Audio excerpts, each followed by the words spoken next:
Bab 995, kamu sudah berpikir kapan rencana mau nikah? Kevin kehilangan kesabarannya setiap kali mendengar pria kecil ini memuji dirinya sendiri. Pria ini masih kecil tapi sangat narsis dan menyebalkan. Bicara yang benar dan tidak perlu narsis sampai puji diri sendiri, bisa kan?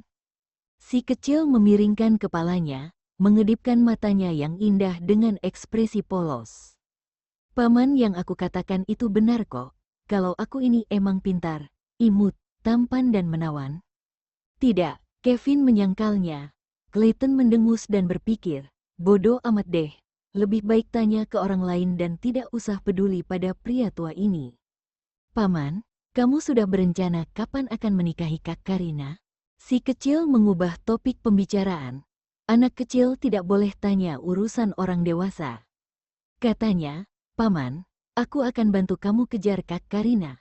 Aku jamin kalian akan menikah tahun ini. Clayton berkata dengan percaya diri. Apa aku perlu bantuanmu untuk mengejar pacarku sendiri? Kevin mendengus dingin. Aku akan sangat bersyukur kalau anak kecil kayak kamu tidak ikut campur. Paman, kamu itu tidak ngerti ya. Kebanyakan orang dewasa tidak terlalu waspada pada anak kecil. Sebenarnya ini karena Clayton sering mendengar mominya bicara dan karena punya daya ingat yang baik, jadi dia mengingat banyak perkataan mominya. Beberapa hari yang lalu momi melihat seseorang malah mendukung tindakan ilegal yang dilakukan anak-anak. Secara umum, orang dewasa tidak terlalu waspada pada anak kecil di bawah 7 atau 8 tahun. Dia juga mengingatkan Clayton supaya jangan melakukan tindakan melanggar hukum dan moral sosial hanya karena dia masih anak kecil. Namun yang dia lakukan adalah hal baik karena ingin membantu paman Kevin untuk mendekati Kak Karina dan menjodohkan mereka. Pria kecil ini lanjut bicara. Saat aku kelas 1, kakak teman sekelasku sering pura-pura tidak ada dan di rumah dan bekerja sampai larut malam untuk mengejar gadis cantik di sebelahnya. Dia minta teman sekelasku untuk pura-pura tidak bisa masuk rumah dan tinggal sebentar di rumah gadis cantik itu. Dia juga sering makan malam di sana. 3 bulan kemudian kakaknya pacaran dengan gadis cantik itu dan sekarang sudah nikah juga punya anak. Clayton sudah lompat 1 kelas. Sekarang teman sekelasnya itu masih kelas 2 dan dia sudah kelas 3. Semester depan setelah libur musim panas, Clayton berencana untuk lompat naik ke kelas 5. Kita berdua tinggal di sini bersama Karina, jadi jangan bicara kalau emang tidak penting. Kevin terlihat tidak tertarik. Paman bodoh banget sih. Clayton memakinya dengan kesal. Kalau aku lahir 10 tahun lebih awal, aku pasti kalahin kamu. Kevin, tunggu sampai kamu lahir 10 tahun lebih awal, baru boleh bilang gitu. Alasan kenapa aku cerita tentang kakak teman sekelasku, untuk kasih tahu kamu kalau temanku itu seperti malaikat penolong, yang membantu mereka jadi dekat, paham? Kata Clayton, sejak pamannya jatuh cinta, dia merasa khawatir dengan hubungan pamannya. Oleh karena itu dia banyak membaca artikel di internet dan Instagram untuk mencari tahu soal hubungan pacaran. Setiap hari dia menghabiskan selama 1 atau 2 jam untuk membaca, supaya pamannya yang polos dan kaku ini bisa mengerti cara menghadapi masalah dalam hubungan. Tapi pada akhirnya dia tidak bisa melakukan apapun. Padahal bisa dibilang kalau Clayton adalah keponakan terbaik di negara R. Pria kecil, kamu tahu banyak hal dan sepertinya kamu sering goda teman sekelas perempuan di sekolahnya. Kevin tertawa dan menggodanya. Mana mungkin, di sekolah aku sangat jutek dan tidak pernah ngobrol dengan teman perempuan. Clayton menyangkalnya. Dia baru berusia 7,5 tahun dan menjadi yang termuda di kelas mereka, juga yang paling kecil. Teman sekelas perempuan menyukai siswa yang lebih tinggi di kelas dan mereka memperlakukan Clayton seperti adik laki-laki. Lagi pula dia tidak tertarik pada topik yang dibicarakan oleh teman sekelas perempuan. Kevin berkata, hahaha pura-pura jutek, padahal emang tidak ada teman sekelas perempuan yang mau ngobrol sama kamu. Kalau aku bilang tidak, ya tidak. Clayton terlalu malas berdebat dengannya. Emangnya paman mengira kalau Clayton sama dengannya? Meskipun teman sekelas perempuan menganggapnya sebagai adik laki-laki, tapi anak perempuan di kelas 2 dan 1 selalu berlari ke kelas untuk mengintipnya. Dan ada banyak siswi yang menulis surat cinta juga hadiah untuknya, tapi Clayton menolak semuanya. Namun sepertinya topik sudah berubah. Jadi si kecil mengalihkan topik kembali ke sebelumnya.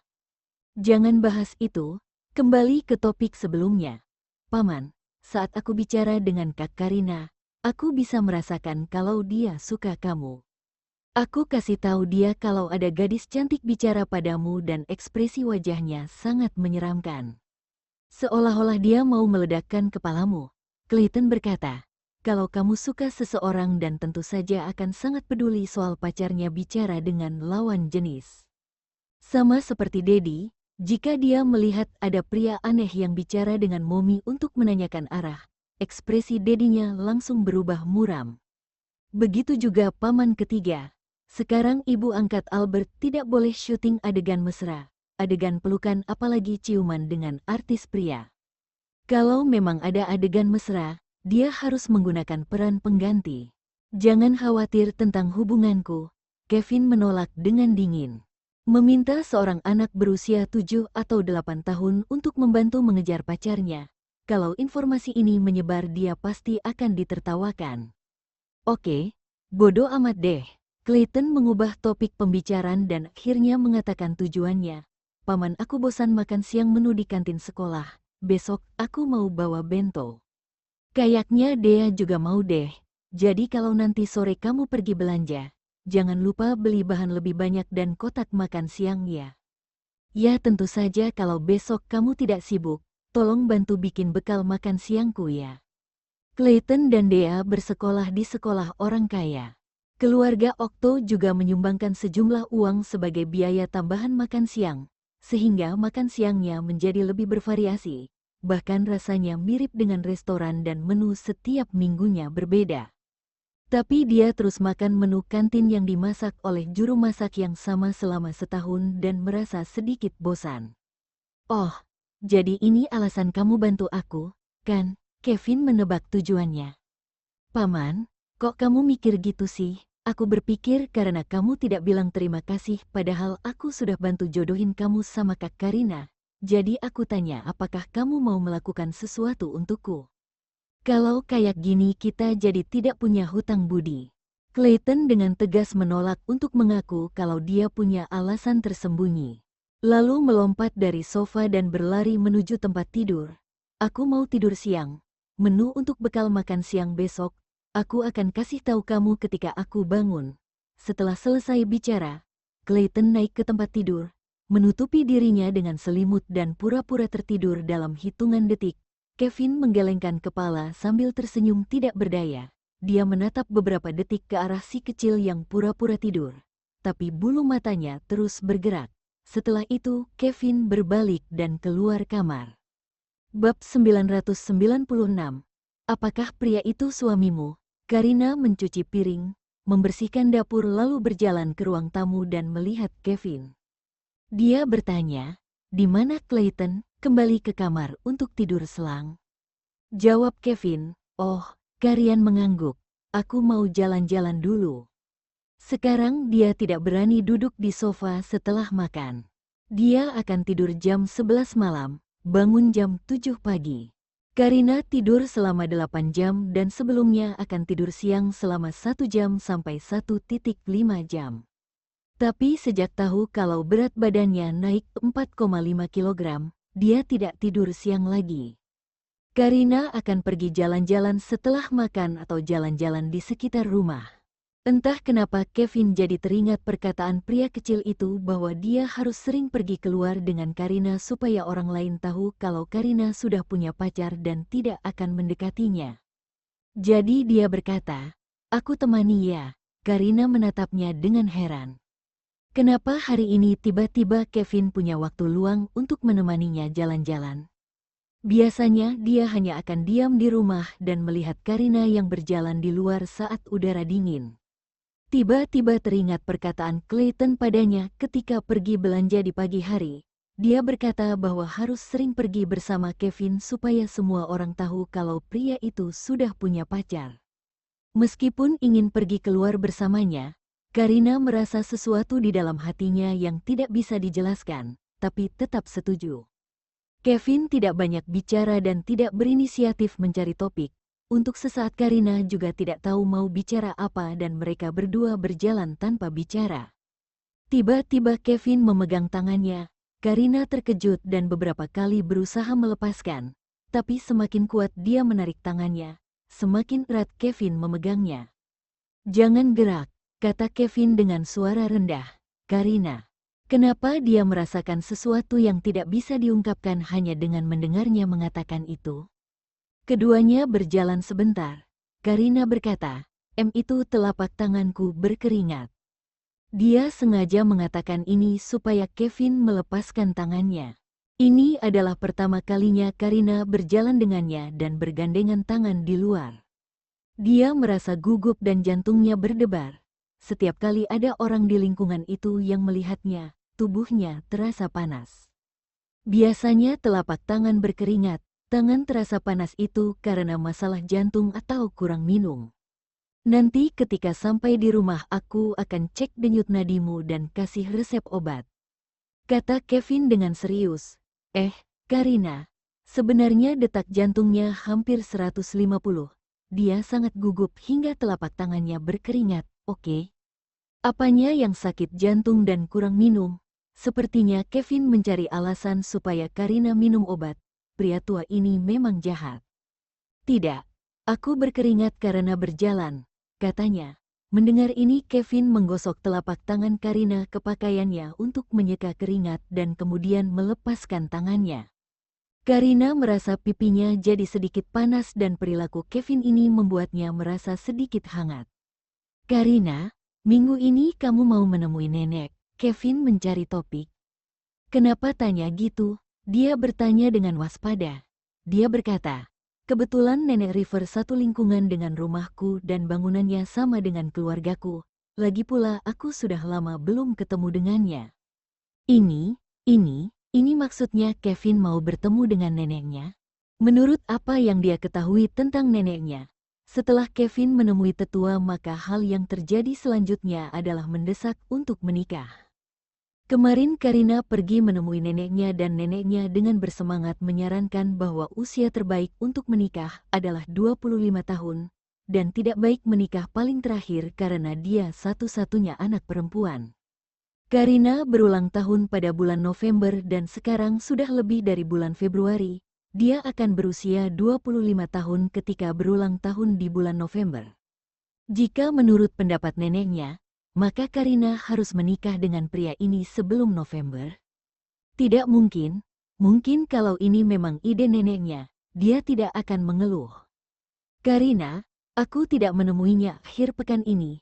Aku akan kembali pada hari Jumat untuk mengecek denyut nadi Nenek River, memeriksa kondisinya dan pergi ke rumah keluarga Okto pada hari Sabtu," kata Kevin. Karina, dia menjadi bingung. Bagaimana jika nenek bicara omong kosong pada Kevin ketika Karina tidak ikut kembali? Tapi kalau dia kembali, dia bisa menghentikan neneknya. Setelah merenung sejenak, Karina akhirnya memutuskan bahwa akhir pekan ini akan kembali. Tapi dia tidak akan memberitahu Kevin sekarang dan akan bilang kalau dia tidak kembali. 2 hari lagi Karina akan menelepon neneknya dan berkata akan pergi ke rumahnya tapi tentu sama tidak bersama Kevin. Kevin menemui neneknya sendiri dan Karina juga menemui neneknya sendiri. Keduanya berjalan-jalan di sekitar lingkungan selama lebih dari setengah jam. Ketika hendak kembali, Karina dipanggil oleh seorang nenek tua. Dia meminta Kevin untuk menunggu lalu ditarik ke samping oleh nenek itu. Karina biasanya selalu tinggal di rumah untuk bekerja dan jarang keluar berjalan-jalan, apalagi berinteraksi dengan orang-orang di sekitarnya. Oleh karena itu dia tidak mengenal nenek tua yang memanggilnya ini.